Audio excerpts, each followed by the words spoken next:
Student class 9 science का question paper कर रहे हैं, तो इसको आपको अच्छी तरह से कर लेना है ताकि आपकी अच्छी तरह से प्रैक्टिस हो सके। तो डिस्क्रिप्शन में आपको लिंक में प्लेलिस्ट भी मिल जाएगी, प्लेलिस्ट को अच्छी तरह से कर लेना। और आपकी किसी भी एग्ज़ाम की आप प्रिपरेशन कर रहे हो तो उसमें आपके मार्क्स अच्छे हो जाएंगे। तो इसका स्टार्ट करते हैं सेक्शन ई। ठीक है, MCQs है। In an endothermic process, heat is absorbed. In an exothermic process, heat is evolved. And in a thermic process, no thermal change is observed.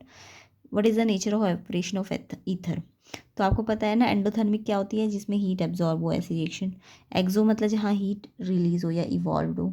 और एथर्मिक रिएक्शन क्या होता है या प्रोसेस क्या होता है, जहाँ पे कोई थर्मल चेंज ना हो, ना तो हीट एब्जॉर्ब हो और ना ही हीट इवॉल्व हो। ठीक है, तो आपको पूछा एवेपोरेशन ऑफ ईथर क्या होता है। तो एवेपोरेशन कौन सा टाइप का रिएक्शन है, तो अभी मैंने आपको बताया ना एंडोथर्मिक में रिएक्शन में जिसमें हीट एब्जॉर्ब्ड होती है, जब हीट रिक्वायर्ड हो या एब्जॉर्ब्ड हो तो आप एंडो कहोगे। एक्सो मतलब जिसमें हीट इवॉल्व हो या रिलीज हो। तो एंडो के एग्जाम्पल जैसे फोटोसिंथेसिस है, तो सनलाइट एब्जॉर्ब होती है ना उसमें। या फिर एवोपरेशन, जब आप हीट दोगे तभी तो एवोपरेशन होगा, तो हीट एब्जॉर्ब होती है एवोपरेशन में। ठीक है, एंड एक्सो में एग्जाम्पल है जैसे कंबशन, कोई भी चीज़ बर्न करोगे तो हीट रिलीज होती है ना, तो एक्सो। रेस्पिरेशन करते तो हीट रिलीज होती है, तो ये एक्सो का एग्जाम्पल है। तो एवोपरेशन किसका एग्जाम्पल है, एंडोथर्मिक का। तो यानी कि यहाँ पे आंसर क्या आएगा, D option. Okay, next question करते हैं। ये आपको ऑस्मोसिस की डेफिनेशन बहुत याद करनी है, इंपॉर्टेंट है बहुत ज़्यादा। तो डेफिनेशन ऑफ ऑस्मोसिस आपको करेक्ट ढूंढनी है इसमें से। तो देखो ऑस्मोसिस की डेफिनेशन होती क्या है, जब मूवमेंट हो किसका, वाटर का, वाटर मॉलिक्यूल्स का या एनी सॉल्वेंट मॉलिक्यूल्स का हायर रीजन से, हायर कंसनट्रेशन रीजन से लोअर कंसनट्रेशन में, और एक सेमी परमेबल मेम्ब्रेन होनी चाहिए उसके थ्रू। तो यहाँ पे आप देखो, यहाँ पे वाटर मॉलिक्यूल नहीं लिखा, जस्ट सॉल्वेंट मॉलिक्यूल लिखा है। Higher concentration to lower concentration तो लिखा है, बट सेमी परमेबल मेम्ब्रेन भी नहीं लिखा। तो यहाँ पे 3 चीज़ें आनी ज़रूरी है ऑस्मोसिस में। एक तो movement of water molecule, second higher concentration to lower concentration, and third semi permeable membrane. तो यहाँ तो नहीं है ना सेमी परमेबल मेम्ब्रेन और ना ही वाटर मॉलिक्यूल। यहाँ पे सॉलिड मॉलिक्यूल है, वो तो बिल्कुल भी नहीं है। सॉलिड मॉलिक्यूल थोड़ा ना मूवमेंट करते हैं ऑस्मोसिस में। एंड यहाँ सॉल्वेंट मॉलिक्यूल तो लिखा है, बट यहाँ पे आपको सेमी परमेबल नहीं लिखा, देखो है ना, परमेबल लिखा है, सेमी नहीं लिखा। तो ये वाली डेफिनेशन जो लास्ट वाली है वो बिल्कुल करेक्ट डेफिनेशन है। तो आपको मैंने बता दिया कि ऑस्मोसिस की डेफिनेशन आप याद कर लेना, अलग से लिखने को भी आ सकती है।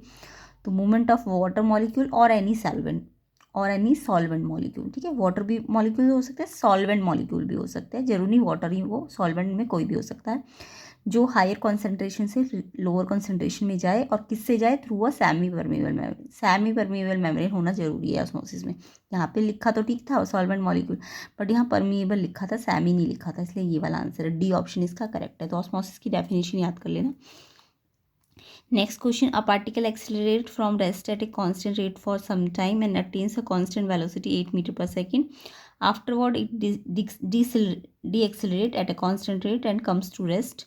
If the total time taken in 4 seconds, the distance traveled is. तो आपको पूछा है, बोला है कि एक पार्टिकल पहले रेस्ट से एक्सेलरेट होता है कांस्टेंट रेट से, और फिर वो एक कांस्टेंट वेलोसिटी अटेन कर लेता है 8 मीटर पर सेकेंड। उसके बाद वो एक्सेलरेट होता है कांस्टेंट रेट से और फिर रेस्ट पे आ जाता है, और इसमें उसको टोटल टाइम कितना लगा, 4 सेकेंड। तो डिस्टेंस कितनी ट्रैवल हुई, तो आपको फॉर्मूला बताया ना डिस्टेंस निकालने का, मोशन की इक्वेशन का, क्या होता है, S equal to u t plus half a t square. अब देखो जितना पहले एक्सलेट हुआ उतना डी एक्सलेट हुआ, तो एक्सलेशन तो कांस्टेंट रेट में बोले तो 0 हो गया, ये तो हट जाएगा है ना। तो एस यू टी होता है, बट क्योंकि आपको टोटल टाइम बोला है तो ये टोटल डिस्टेंस भी लेना पड़ेगा, एक बार जाने का और एक बार आने का, इसलिए हम एस नहीं लेंगे, डबल एस लेंगे। और ये तो 0 हो गया, तो ये फॉर्मूला लगा देंगे। तो यहाँ पे इनिशियल कितना दिया, 8 दिया है ना, and t as it is. ठीक है, ये इनिशियल ले सकते हो आप, इनिशियल तो 8 ही दी थी ना, 10 कितनी की थी इनिशियली, 8। तो 8 4 जा 32, और ये एस का जो ये 2 है यहाँ के डिवाइड हो जाएगा, तो यानी 16 मीटर डिस्टेंस कवर करेगा पार्टिकल। ठीक है, तो आंसर ऑप्शंस में देख लेते हैं। तो इसका आंसर है B option. Next question number 4 देखते हैं। Using fertiliser in farming is an example of. Fertiliser का यूज़ करना किसका एग्जाम्पल है फार्मिंग में, जब हम फर्टिलाइजर यूज़ करते हैं तो उसका मतलब क्या है, high cost production, low cost production, none of these, no cost production. तो देखो जब भी फर्टिलाइजर्स यूज़ हो रहे हैं तो यानी हाई कॉस्ट प्रोडक्शन हो रहा है। ठीक है, तो ए ऑप्शन इसका करेक्ट है। नेक्स्ट है क्वेश्चन नंबर 5, क्लोरोप्लास्ट में अकर इन, क्लोरोप्लास्ट कहाँ पे होता है? क्लोरेन काइमा और सीव ट्यूब्स में, कॉलन काइमा, स्क्लेरन काइमा में, जाइलम पेरेनकाइमा एंड स्क्लेरन काइमा में, कि पेरेनकाइमा एंड कॉलन काइमा में? तो जो क्लोरोप्लास्ट होता है वो वैसे तो मेनली कॉलन काइमा में होता है, क्योंकि कॉलन काइमा फोटोसिंथेसिस करता है, बट कभी कभी जब जो पेरेनकाइमा फोटोसिंथेसिस कर सकते हैं उनमें भी क्या होता है, क्लोरोप्लास्ट होता है। तो डी ऑप्शन आपका करेक्ट है।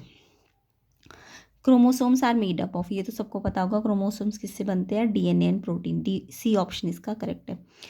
तो प्लेलिस्ट में डिस्क्रिप्शन में लिंक मतलब डिस्क्रिप्शन में आपको प्लेलिस्ट मिल जाएगी क्वेश्चन पेपर्स की, तो वो क्वेश्चन पेपर आप ज़रूर कर लेना, उसमें ये सारी चीज़ें डिटेल में समझाई गई है। ठीक है, जो भी एग्ज़ाम है, जैसे मिड टर्म का क्वेश्चन पेपर भी देख लेना, एंड फाइनल एग्जाम का क्वेश्चन पेपर ज़रूर देखना है, उसको तो करना ही करना है अच्छी तरीके से, एंड ये वाले क्वेश्चन पेपर भी करने हैं आपको। ठीक है, तो chromosomes are made up of RNA, DNA protein, तो डीएनए प्रोटीन है इसका answer. Match of the following with correct response, a dozen of pencil, dozen तो सबको पता है, डजन मतलब 12 होता है, किसी भी चीज़ का डजन बोलते हैं तो 12 होता है, तो 12 देखो बी ऑप्शन है ना, फर्स्ट का आंसर बी दिख रहा है, मैचिंग में मैच बोला करेक्ट, तो यानी सबको मतलब सारे मैच करने हैं, ऐसा तो नहीं बोला कौन सा करेक्ट पेयर है, जब करेक्ट पेयर हो तो आपको वो करेक्ट पेयर ढूंढना होता है सामने सामने, बट जब बोले कि मैच करो तो फिर आपको सारे मैचिंग करने होंगे। A dozen of pencil 12, Avogadro constant की वैल्यू सबको याद होनी चाहिए, 6.022 into 10⁻23, and unit use for calculation of amount of chemical substance, जब केमिकल सब्सटेंस को हम अमाउंट को कैलकुलेट करते हैं तो कौन सी यूनिट यूज़ करते हैं? मोल, तो मोल की डेफिनेशन भी याद कर लेना, unit use for calculation of amount of chemical substance. ठीक है, उसके अलावा मोल की डेफिनेशन मैंने पिछले क्वेश्चन पेपर में भी समझाई है, तो इसलिए बोल रही हूँ कि प्रीवियस वीडियोस जो है साइंस की वो भी आप अच्छी तरह से कर लेना, प्लेलिस्ट पूरी की पूरी। तो यूनिट जो अमाउंट ऑफ केमिकल सब्सटेंस को मेजर कैलकुलेट करती है उसको हम कहते हैं मोल। रेफरेंस एटम, किस एटम को रेफरेंस लेके हम कैलकुलेशन करते हैं? तो वो है हमारा कार्बन 12 एटम। ठीक है, कार्बन 12, तो इसका आंसर हम मैचिंग करेंगे तो 1 का आंसर तो बी है एंड 2 का आंसर डी है। देखो 1 का ए और 2 का बी, तो यहाँ 1 का ए तो है बट 2 का सी दे दिया इन्होंने। 1 का बी है ना, 1 का बी है 12, 1 का बी कहाँ पे लिखा है? ये रहा, डी ऑप्शन आपका करेक्ट है इसमें। नेक्स्ट क्वेश्चन देखते हैं, which of the following statement is the best description of the composition of blood, blood किससे कंपोजिशन होता है? ब्लड का कंपोजिशन ये भी मैंने आपको जो फाइनल एग्जाम की क्वेश्चन पेपर है उसमें बहुत डिटेल में कराया हुआ है, तो आप ब्लड का कंपोजिशन या ब्लड के फंक्शंस याद कर लेना, बहुत इंपॉर्टेंट है, फाइनल एग्जाम के क्वेश्चन पेपर में आपको मिल जाएगा, इसलिए कह रही हूँ बार बार प्लेलिस्ट को ज़रूर देखिए, उसमें क्वेश्चन पेपर्स जितने भी है 4-5 वो आपको अच्छी तरह से कर लेने हैं। ठीक है, तो ब्लड का कंपोजिशन आपको पता है ना, ब्लड किससे बना है? ब्लड आपका प्लाज्मा से बना है और 3 टाइप की सेल से बना है, तो ए ऑप्शन इसका करेक्ट है। और 3 टाइप की सेल होती है, WBC, RBC और प्लेटलेट्स। तो आपको जो फाइनल एग्जाम का क्वेश्चन पेपर है उसमें इसके डिटेल में WBC क्या क्या करती है, RBC क्या करती है एंड प्लेटलेट्स क्या करती है उसको डिटेल में समझाया गया, तो वहाँ से देख लेना आप। तो इसका आंसर क्या है? ए ऑप्शन करेक्ट है। ठीक है, तो ब्लड कंपोजिशन किस किस से बना है ब्लड और उनके फंक्शंस, ये इंपॉर्टेंट क्वेश्चन है, याद करना। Question number 9, a given solid is weighted in air using a spring balance, तो एक सॉलिड है उसको हमने क्या किया, एक स्प्रिंग बैलेंस की हेल्प से वेट लिया उसका एयर में, it is then weighted separately by immersing a fully first in vessel, फिर बाद में हमने क्या किया इसको, पहले तो हमने एयर में वेट लिया उसका, उसके बाद हमने वेट किया उसको, जब हमने पहले उसको ना पानी में डाला, इमर्स किया पानी में, और वो कैसा था? टैप वाटर था, पहले टैप वाटर में इमर्स किया एंड देन एक वेसल कंटेनिंग सॉल्ट सोल्यूशन, यानी कि 3 बार मेज़र किया हमने स्प्रिंग बैलेंस से वेट, एक बार एयर में सॉलिड को, एक बार एयर में मेज़र किया, उसके बाद एक बार उसको हमने टैप वाटर में डाला, उस इमर्स किया, उसके बाद उसका वेट मेज़र किया, और एक हमने सॉल्ट सोल्यूशन में वेसल को डाला और फिर उसका वेट मेज़र किया। तो पूछा है रीडिंग ऑफ स्प्रिंग बैलेंस किस में सबसे कम है, वाटर में लीस्ट आएगी कि सॉल्ट सोल्यूशन में लीस्ट आएगी कि एयर में लीस्ट आएगी कि equal in all the 3 cases, कि सब में इक्वल आएगी। तो देखो अगर एक सॉलिड को मैं पहले एयर में मेज़र कर रही हूँ तो क्या रीडिंग आएगी जो स्प्रिंग बैलेंस की, या जब मैं उसे टैप वाटर में पहले इमर्स करूँ और फिर मेज़र करूँ उसकी रीडिंग को, या फिर मैं उसे सॉल्ट सोल्यूशन में डालूँ, इमर्स करूँ और फिर उसको रीडिंग करूँ। तो देखो आपको जो रीडिंग है स्प्रिंग बैलेंस की वेट, वो एक्चुअल में वेट किसके इक्वल होता है? ये सब फ्लूइड है ना, एयर भी फ्लूइड है, वाटर भी फ्लूइड है एंड सॉल्ट सोल्यूशन भी आपका फ्लूइड ही है ना, सॉल्ट का सोल्यूशन है। तो अगर बायंट फोर्स, आपको पता है फ्लूइड क्या लगाते हैं, बायंट फोर्स लगाते हैं, अपवर्ड फोर्स लगाते हैं, उसको हम बायंट फोर्स कहते हैं। तो बायंट फोर्स की डेफिनेशन याद कर लेना, upward force, upward force by a fluid, ठीक है। तो उसको हम क्या कहते हैं, buoyant force, and this tendency को हम कहते हैं बायंसी। तो अब जो बायंट फोर्स होता है ना, वो वेट जो होता है ना, अगर बायंट फोर्स जितना ज़्यादा होगा ना, वेट उतना कम हो जाता है, ये ध्यान रखना। बायंट फोर्स जितना ज़्यादा होगा, वेट उतना कम हो जाता है। अब बायंट फोर्स किस पे डिपेंड करता है, वो डेंसिटी और वॉल्यूम पे डिपेंड करता है। तो जितनी ज़्यादा डेंसिटी होती है ना, बायंट फोर्स उतना ज़्यादा होता है। तो देखिए बच्चों, इस चीज़ को समझते हैं हम। Upward force exert by fluid, जो भी अपवर्ड फोर्स फ्लूइड लगाते हैं, फ्लूइड लिक्विड भी हो सकता है, एयर भी हो सकता है, उसको हम बायंट फोर्स कहते हैं, ठीक है। तो जो अपवर्ड फोर्स फ्लूइड लगा रहे हैं उसको बायंट फोर्स कहते हैं। जितना ज़्यादा बायंट फोर्स लगाते हैं लिक्विड या फ्लूइड, वो यानी कि वेट अगर स्प्रिंग बैलेंस से मेजर करेंगे उतना कम आता है, ठीक है। जितना ज़्यादा बायंट फोर्स उतना कम वेट। अब बायंट फोर्स जो होता है ना, वो डिपेंड करता है डेंसिटी ऑफ लिक्विड या फ्लूइड की या वॉल्यूम पे। जितनी ज़्यादा डेंसिटी होगी ना, उतना ज़्यादा बायंट फोर्स होगा, और जितना ज़्यादा बायंट फोर्स होगा, अभी मैंने बताया ना, उतना कम वेट होगा, है ना। तो यानी कि डेंसिटी आपको पता करनी है कि एयर की ज़्यादा होती है कि वाटर की ज़्यादा होती है कि सॉल्ट वाटर की। तो जो सॉल्ट वाटर होता है ना, उसकी डेंसिटी सबसे ज़्यादा होती है। तो हमारे पास तीन है ना, एयर में एक बार हमने वेट मेज़र किया, एक बार लिक्विड में मेज़र किया यानी वाटर में, और एक बार सॉल्ट सोल्यूशन में यानी सॉल्ट वाटर में। तो उसमें से तीनों में से किसकी डेंसिटी सबसे ज़्यादा होती है, सॉल्ट वाटर की। अगर डेंसिटी उसकी ज़्यादा, तो यानी वो ज़्यादा बायंट फोर्स लगाएगा, यानी ज़्यादा अपवर्ड फोर्स लगाएगा। और जितना ज़्यादा अपवर्ड फोर्स लगता है, यानी कि वो लाइटर होगा, है ना। जो जितना ज़्यादा बायंट फोर्स होगा, तो वो चीज़ क्या करती है, फ्लोट करती है ना, पता है ना आपको कि जितना ज़्यादा बायंट फोर्स होगा, वो चीज़ें क्या करती है, फ्लोट करती है। और अगर फ्लोट करती है तो वो हल्की हो जाएंगी, है ना। हल्की होंगी तभी तो फ्लोट कर रही है, लाइटर होंगी। तो लाइटर होंगी तो वो, यानी कि उनका वेट कैसा होगा, हल्का होगा, यानी लेस वेट होगा। तो जिसकी डेंसिटी सबसे ज़्यादा, उसका वेट सबसे कम, और उसका बायंट फोर्स उतना ज़्यादा, और वो क्या करती है, फ्लोट करती है, ठीक है। ये समझ आ गया। और डेंसिटी कम है तो बायंट फोर्स कम लगेगा, और यानी कि वो फ्लोट नहीं करेगी, फिर वो सिंक करेगी, यानी कि वो हैवियर हो जाएगी, तो उसका वेट क्या हो जाएगा, ज़्यादा हो जाएगा। क्लियर हो गया कॉन्सेप्ट। तो आपको पूछा है कि किसका वेट लीस्ट है, तो सॉल्ट वाटर की डेंसिटी सबसे ज़्यादा है ना, सॉल्ट वाटर की तीनों में से। तो इसलिए लीस्ट इन सॉल्ट सोल्यूशन आपका जो रीडिंग है वो सबसे कम आएगा। डी ऑप्शन इसका करेक्ट है। तो ये डिटेल में मैंने आपको समझा दिया है। नेक्स्ट क्वेश्चन नंबर 10 देखते हैं। When a body move uniformly along the circle then, तो अगर कोई body along the circle uniformly घूमती है तो क्या होता है।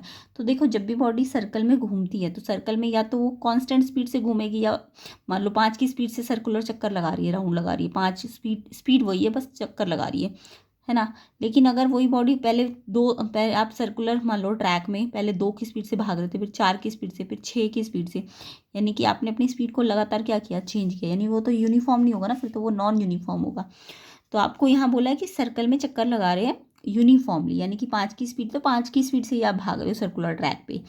तो यानी कि जब यूनिफॉर्म मूव करोगे, तो यानी स्पीड तो चेंज नहीं होगी, ठीक है। स्पीड जो है वो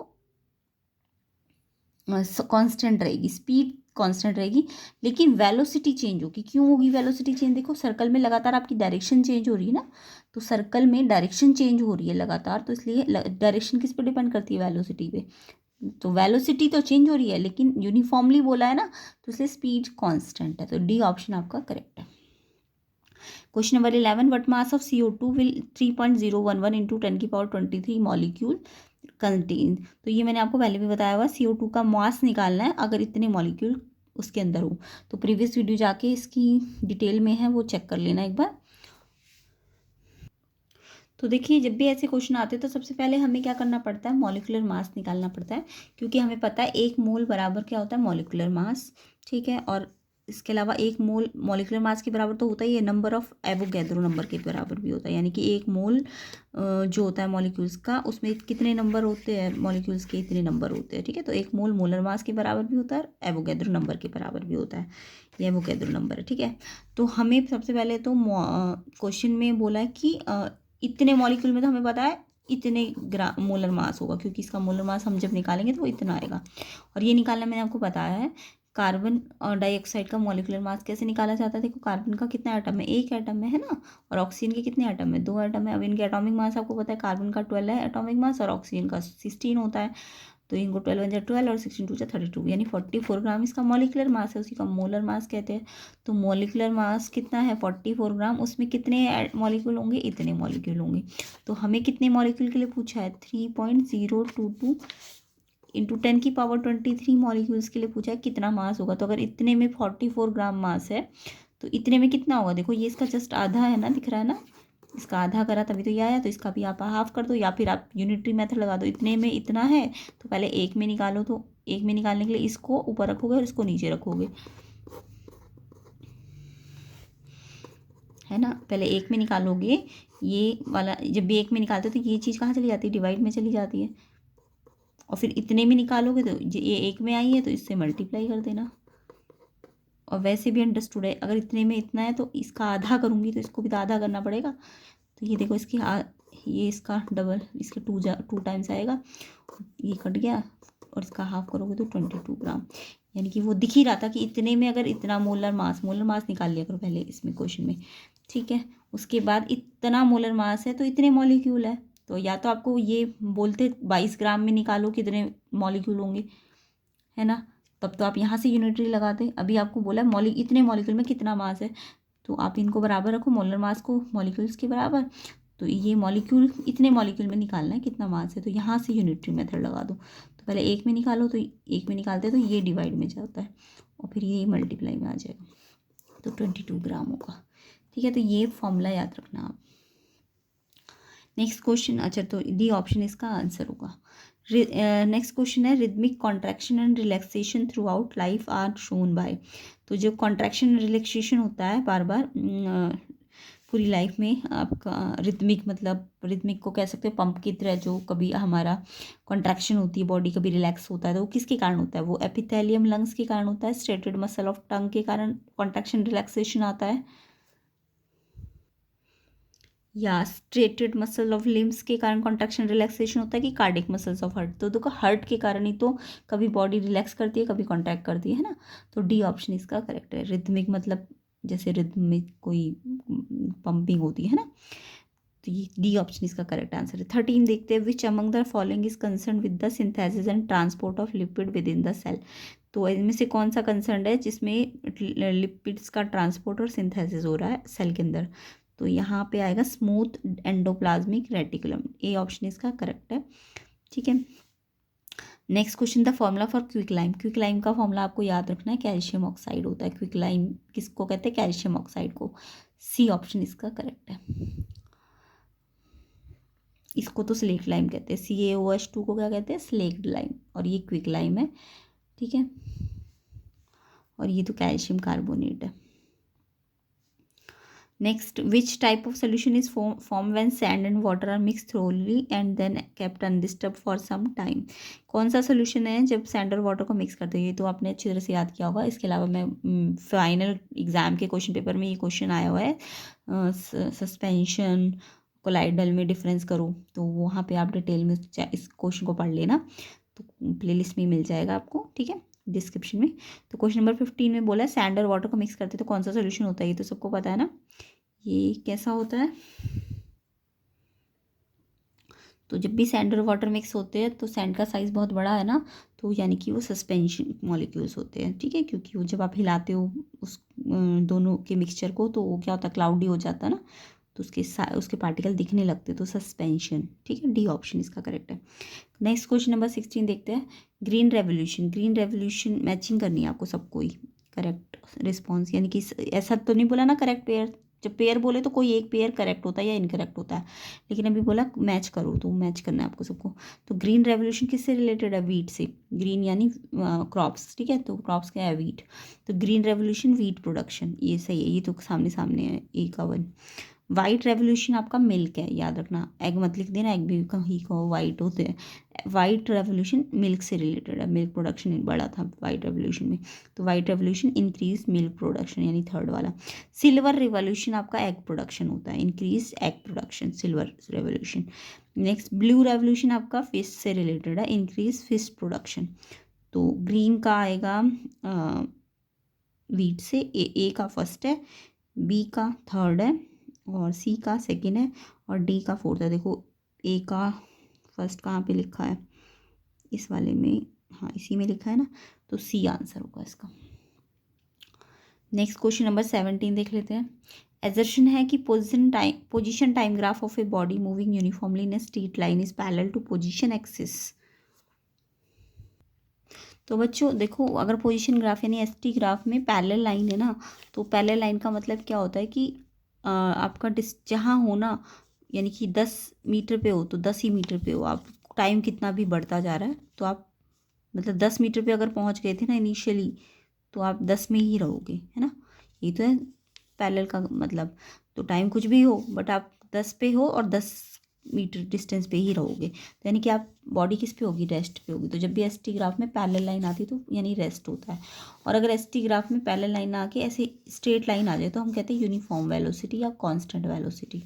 ठीक है, तो यहाँ पे एक्सेलेरेशन क्या होता है, ज़ीरो होता है। कांस्टेंट वेलोसिटी या यूनिफॉर्म वेलोसिटी में एक्सेलेरेशन ज़ीरो होता है। और एसटी ग्राफ का ये जो स्लोप होता है ये वेलोसिटी होता है। ठीक है, हाँ अगर वीटी ग्राफ हो, तो अगर वीटी ग्राफ का ये लाइन आ जाए, वीटी ग्राफ की बात कर रही हूँ मैं, वीटी ग्राफ में ये लाइन आ जाए तो वी क्या है आपका स्ट्रेट, वी आपका कांस्टेंट है। यहाँ पे वी क्या है, कांस्टेंट है। इसका मतलब यहाँ वी कांस्टेंट है। ठीक है, वी कांस्टेंट है ना, वी अगर 8 मीटर पर सेकेंड है तो 8 ही है हर बार, और वी कांस्टेंट होता है तो एक्सेलेरेशन ज़ीरो होता है। तो एक्सेलेरेशन ज़ीरो कब कब होता है, जब वी टी ग्राफ पैरेलल हो, और एक्सेलेरेशन ज़ीरो कब होता है, जब S T graph straight line graph हो, है ना, यानी कि यूनिफॉर्म वेलोसिटी। जब यूनिफॉर्म वेलोसिटी होगी या कांस्टेंट वेलोसिटी होगा, तो देखो किस केस में होता है, एक तो एस टी ग्राफ में जब ऐसी लाइन हो, या फिर ऐसे वी टी ग्राफ में स्ट्रेट लाइन ऐसी पैरेलल लाइन हो, तो हमारा वी कांस्टेंट होता है, तब एक्सेलेरेशन जीरो होता है इन दो केसेस में। बट आपको क्वेश्चन में क्या बोला, पोजीशन टाइम ग्राफ और उसमें पैरेलल लाइन है, तो पैरेलल लाइन का मतलब तो बॉडी रेस्ट पे है, फिर थोड़ा ना यूनिफॉर्म वेलोसिटी होगा। तो यूनिफॉर्म वेलोसिटी के लिए तो पैरेलल लाइन थोड़ी ना होती है, तो ये एजर्शन वाली लाइन तो फॉल्स है कि ये बोला पोजीशन टाइम ग्राफ में यूनिफॉर्मली भी चल रहा है और वो पैरेलल आएगा, तो पैरेलल आएगा तो वो तो यूनिफॉर्मली थोड़ा ना चलेगा, वो तो रेस्ट पे होगा। तो ये एजर्शन आपका फॉल्स है। ठीक है, रीजन पढ़ लेते हैं। The slope of position time graph in uniform motion give the velocity of an object. Yes, ये करेक्ट है आपका। मैंने बताया ना पोजीशन टाइम ग्राफ में अगर ये यूनिफॉर्मली वेलोसिटी है तो वो कैसी होती है, वो जो एस टी ग्राफ अगर यूनिफॉर्म मोशन को दिखा रहा है, ये यूनिफॉर्म मोशन है, स्ट्रेट लाइन ग्राफ है क्योंकि, तो ये जो स्लोप होता है ये वेलोसिटी होती है एस टी ग्राफ में। हाँ वी टी ग्राफ में ये जो स्लोप आता है वी टी ग्राफ का, वो क्या आता है, एक्सीलरेशन आता अगर वी टी ग्राफ ऐसे होता। बट एस टी ग्राफ में जो स्लोप आया वेलोसिटी है। ठीक है, तो अगर ऐसे आया तो यूनिफॉर्म वेलोसिटी है, बट अगर ऐसे आया तो यानी कि वेलोसिटी क्या है आपकी, ज़ीरो है। वेलोसिटी यहाँ पे ज़ीरो है। ठीक है, इसका मतलब तो यानी बॉडी रेस्ट पे है। ओके, तो अगर पैरेलल लाइन है तो ये बोल रहा पैरेलल लाइन भी है और यूनिफॉर्मली भी मूव कर रहा है, तो ये तो फॉल्स है, ऐसा तो हो नहीं सकता। रीज़न ठीक है कि पोजीशन टाइम ग्राफ का जो स्लोप होगा वो आपका यूनिफॉर्म मोशन है अगर, तो वो स्लोप जो है वेलोसिटी होता है, ये ट्रू है आपका। तो एजर्शन फॉल्स है, रीज़न ट्रू है, यानी कि आपका डी ऑप्शन करेक्ट है। नेक्स्ट क्वेश्चन नंबर 18 देख लेते हैं। एजर्शन है एन आयरन अलमीरा is solid at room temperature. Yes, ये भी करेक्ट है। आयरन अलमीरा कैसी होती है, सॉलिड होती है रूम टेम्परेचर पे, क्योंकि वो रिजिड होती है। पता है ना सबको, आयरन कैसा होता है, रिजिड होता है, और रिजिड होता है और उसकी शेप भी क्या होती है, डेफिनेट होती है। तो जब आयरन की रिजिड बॉडी होगी और शेप भी डेफिनेट होगी तो वो सॉलिड ही रहेगा। यस, सॉलिड की प्रॉपर्टी होती है ना कि वो रिजिड होता है और कैसा होता है, शेप उसकी डेफिनेट होती है। तो ये एजर्शन ट्रू है आपका। उसके बाद water can flow and it assume the shape of the containing vessel. Reason भी आपका करेक्ट है कि वाटर फ्लो कर सकते हैं और वो शेप ले सकते हैं, क्योंकि लिक्विड किसी भी कंटेनर की शेप ले सकते हैं। तो ये भी रीज़न भी करेक्ट है, बट रीज़न एक्चुअल में इसको एक्सप्लेन थोड़ा ना कर रहा है कि ये सॉलिड क्यों है, आयरन सॉलिड क्यों है। एजर्शन को थोड़ा ना एक्सप्लेन कर रहा है, ये अपनी जगह सही है, ये अपनी जगह सही है, बट कोई किसी को एक्सप्लेन थोड़ा ना कर रहा है। तो ये सिर्फ करेक्ट है, दोनों ट्रू है, बट एक्सप्लेनेशन करेक्ट नहीं है। तो जब एक्सप्लेनेशन करेक्ट नहीं है तो बी ऑप्शन होगा आपका। अगर एक्सप्लेनेशन भी ठीक होता तो ए ऑप्शन होता। तो अभी एजर्शन रीज़न ट्रू है, लेकिन रीज़न एक्सप्लेन नहीं कर रहा है ए को। Next question number 19। Vessel and sieve tube both are meant for transport purpose. Assertion है कि वेजल और सीव ट्यूब जो होती है वो ट्रांसपोर्ट करते हैं। यस, करेक्ट है। वेजल और सीव ट्यूब क्या करती है, ट्रांसपोर्ट करती है फूड को, है ना। और वेजल लिग्निफाइड होती है, रीज़न है।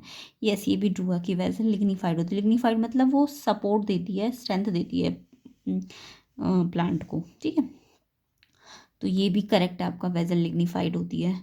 तो यहाँ पे एजर्शन भी ठीक है, रीज़न भी ठीक है, और बट एक्सप्लेनेशन करेक्ट नहीं है इसका भी, तो इसका आंसर भी बी ऑप्शन होगा। नेक्स्ट क्वेश्चन है, Thomson model of an atom is popularly known as plum pudding and Christmas pudding model of an atom. Yes, ये आपने पढ़ा हुआ। थॉमसन मॉडल को हम किस नाम से जानते हैं? Plum pudding. केक जो होता है ना, जैसे केक होता है, केक में जैसे कुछ पार्ट में तो आपका ब्रेड होती है और फिर वहाँ पे चेरी वगैरह डली होती है, तो वैसी प्लम पुडिंग की तरह होता है थॉमसन का मॉडल। एजर्शन तो बिल्कुल करेक्ट है आपका। उसके बाद रीज़न है, according to Thomson plum pudding model an atom is a positively charge sphere in which the electrons are embedded. ये भी करेक्ट है कि थॉमसन का पुडिंग मॉडल जो है उसमें एटम जो है पॉजिटिवली चार्ज स्फीयर होता है और इलेक्ट्रॉन उसमें एम्बेडेड होते हैं, ये भी ठीक है। और उसके बाद आगे की स्टेटमेंट भी होती है कि जो इलेक्ट्रॉन और प्रोटॉन होते हैं वो आपस में बैलेंस होते हैं ना, तो आपको याद करना है कि थॉमसन का मॉडल क्या होता है। तो यानी कि आपका एजर्शन भी ठीक था और रीज़न भी ठीक है, और रीज़न एक्चुअल में समझा ही तो रहा है क्यों कहते हैं उसको मॉडल, प्लम पुडिंग मॉडल, क्योंकि उसमें जो एटम होता है पॉजिटिवली चार्ज होता है और इलेक्ट्रॉन एम्बेडेड होता है, तो ये रीज़न एक्सप्लेन भी कर रहा है उसको, है ना। तो जब एक्सप्लेनेशन भी करेक्ट हो तो ए ऑप्शन होता है, इसका आंसर क्या होगा? A option. सेक्शन बी हम नेक्स्ट पार्ट में करेंगे, तो ये सारे क्वेश्चन हम इसके सेकेंड पार्ट में करेंगे। तो वीडियो को शेयर ज़रूर कीजिए अपने फ्रेंड्स में, ताकि मोटिवेशन भी मिलता रहे। तो आपको वीडियो शेयर ज़रूर करनी है एंड वीडियो को लाइक ज़रूर करना, एंड साथ में चैनल को सब्सक्राइब भी ज़रूर कर लेना। तो उसका नेक्स्ट पार्ट और बाकी प्लेलिस्ट को आप ज़रूर देखिए, ठीक है।